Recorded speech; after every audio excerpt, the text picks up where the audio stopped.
সশস্ত্র বাহিনী, police, BGB, answer এরা কিন্তু কেউ ছুটিতে যাচ্ছে না। আপনাদের আমি অগ্রিম ঈদের শুভেচ্ছা জানাচ্ছি।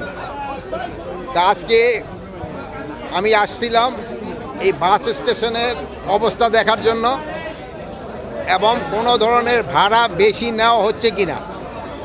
এখানে বিআরটি এর একটা চার্ট দেওয়া আছে, এই চার্টের থেকে যদি কোনো ভাড়া কেউ বেশি নেয় এই ব্যাপারে আপনারা বিআরটিএ কর্তৃপক্ষকে অবশ্যই জানাবেন।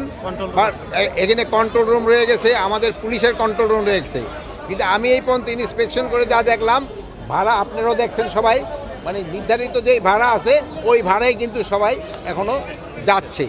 দুই একটা ছোটোখাটো কমপ্লেন আছে, ওটার এগেনস্টে আমরা অলরেডি ব্যবস্থা নিচ্ছি। তা আমরা সবাই মিলে দোয়া করব যাত্রীরা যেন ভালোভাবে যেতে পারে এবং রাস্তাঘাটে যেন কোনো অসুবিধা হয় না। আপনারা দেখছেন, আমি ড্রাইভারও জিজ্ঞেস করে দেখছি তারা পুরাটা রেস্ট পায় কি না। যেহেতু ড্রাইভাররা যদি রেস্ট না হয় তো অনেক সময় দুর্ঘটনার একটা সম্ভাবনা থাকে, এই জন্য ড্রাইভারও যেন রেস্ট পায় এই ব্যবস্থার জন্য মালিকদেরও বলা হয়েছে এরা যেন রেস্ট পায়। এবং দুই একটা আপনাকে সামনে চেক করে দেখা হয়েছে তারা মোটামুটি রেস্ট পেয়েছে। এই তো ছিল। এবার ওভারঅল ঈদ যাত্রাকে কিভাবে মূল্যায়ন করবেন? আমরা গত কয়েকদিন দেখছি যেভাবে কিছু কিছু অভিযোগ থাকলেও সব মিলে যারা সন্তুষ্টি প্রকাশ করেছে, স্বস্তি প্রকাশ করেছেন, সব মিলে সরকারের কী উদ্যোগ ছিল? আপনারা এই সরকারের উদ্যোগ ছিল দেখেই তো আপনি যে বললেন যে লোকজন এই স্বস্তিতে যেতে পারছে। একে সরকারের ব্যবস্থাপনা ছিল দেখেই কিন্তু এই স্বস্তিতে হচ্ছে। এই যে আমরা চেষ্টা করতেছি পুরাটা ঈদে যারা যেন আল্লাহ লোকেরা ভালোভাবে যেতে পারে এবং তারা আবার যেন ভালোভাবে ফিরে আসতে পারে, এই আল্লাহর কাছে আমরা দোয়া করি।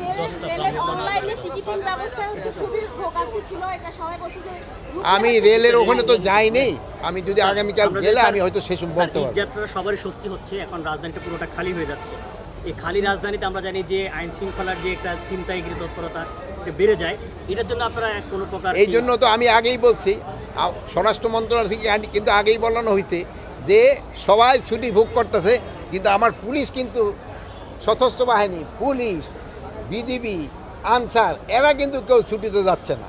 এরা কিন্তু এই নিশ্চিতভাবে যেন এই মানে আইন শৃঙ্খলা যেন ভালো থাকে এই জন্য তারা কাজ করে দেন। এই জন্য আপনারা কিন্তু তাকে একটু ধন্যবাদ দেওয়া দরকার।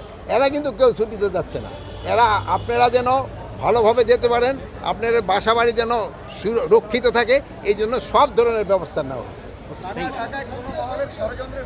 কোনো ধরনের ষড়যন্ত্রের হুমকি নাই, আর ষড়যন্ত্রের যদি কোনো হুমকি থাকে আপনারাই মোকাবেলা করবেন আমাদের সাথে মিলে। জনগণ মোকাবিলা করলে কোনো ষড়যন্ত্র কেউ করতে পারবে না।